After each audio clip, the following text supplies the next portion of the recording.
Hi, I'm Phobos, and you are watching A Game to Remember.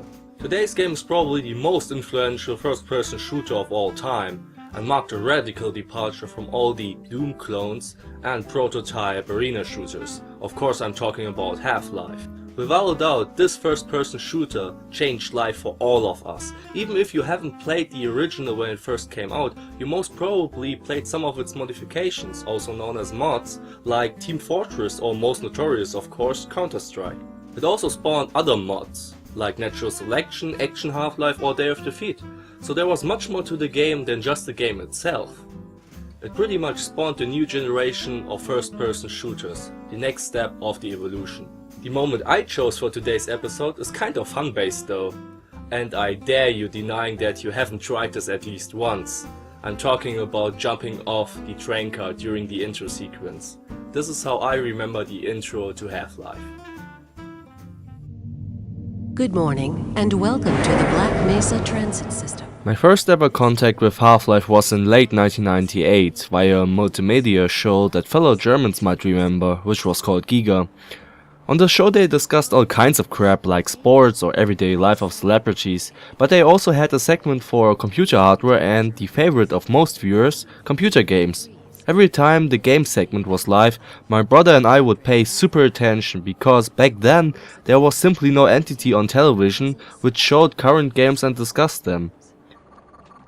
The guy on TV didn't even show any single player gameplay, instead he showed the multiplayer deathmatch, and viewers could also participate if they were lucky enough to have internet connection. Remember, back then internet was not as mainstream as today, and the latency was garbage most of the time, a death sentence for any first person shooter. I probably don't have to tell you this. My brother and I really enjoyed watching that show and wanted to play Half-Life so badly, so sooner or later my brother got a hold of that game. Like I already said, internet wasn't as mainstream as today. We were lucky enough to have internet connection, but with a 56k modem speed, one could only move very clumsy. Pings of 300 and above were standard, so we didn't really bother about deathmatch and started the single player campaign right away. As you can see though, there are still servers online where you can play classic TDM Half-Life, and to tell you the truth, it still holds up pretty well and was a lot of fun. I played for hours until I finally decided to work on this video instead of keep playing, but maybe I will go back to the classic multiplayer after I'm done with this video. There it is. Welcome to Black Mesa. The first steps as Gordon Freeman, truly something to remember. So we found ourselves in a train car driving around some weird complex. I remember my brother saying, "This is boring, let's play something else," within the first or second minute of the ride. Well, we were used to instant action and no complex intros and so on. I know it's dumb, but hey, what would you expect from a 14 and 10-year-old? Because of all the buzz around the game, I wanted to come back to it as soon as possible though. So when I finally got my hands on the game myself, I tried to sit through the entire intro sequence and listen through the introduction. But of course that didn't work, so I started to jump around in the train car. Imagine that in real life. A scientist in his mid-20s jumping around in a train car like a madman. Good thing you let him experiment with some of the most dangerous stuff on the planet. Sounds like a reasonable idea indeed.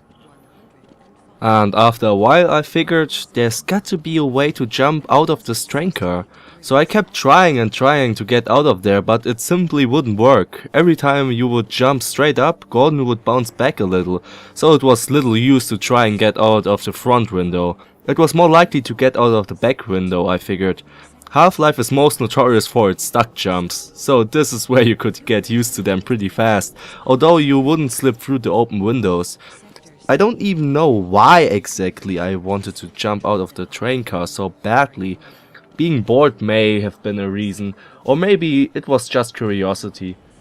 After all, you drive along some crazy stuff which really looks explore-worthy, like the helicopter or the rooms with the weird mechs.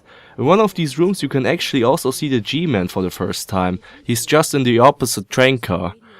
But going through all this trouble, I guess you could compare it to old school Super Mario Bros., where everyone wanted to jump over the flagpole to see what is beyond that castle.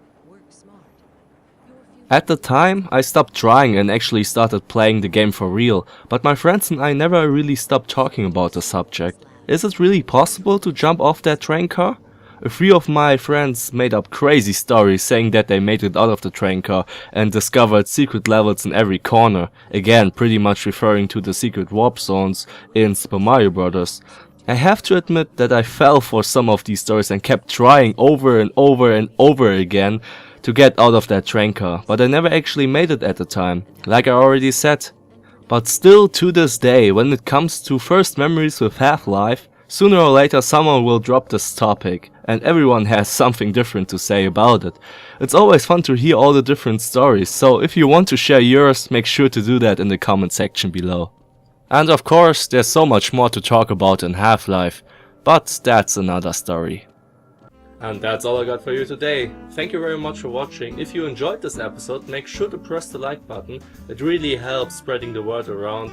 And if you want to favorite, subscribe and share with your friends, that's also pretty much appreciated. So until next time, take care, have a good one, and goodbye.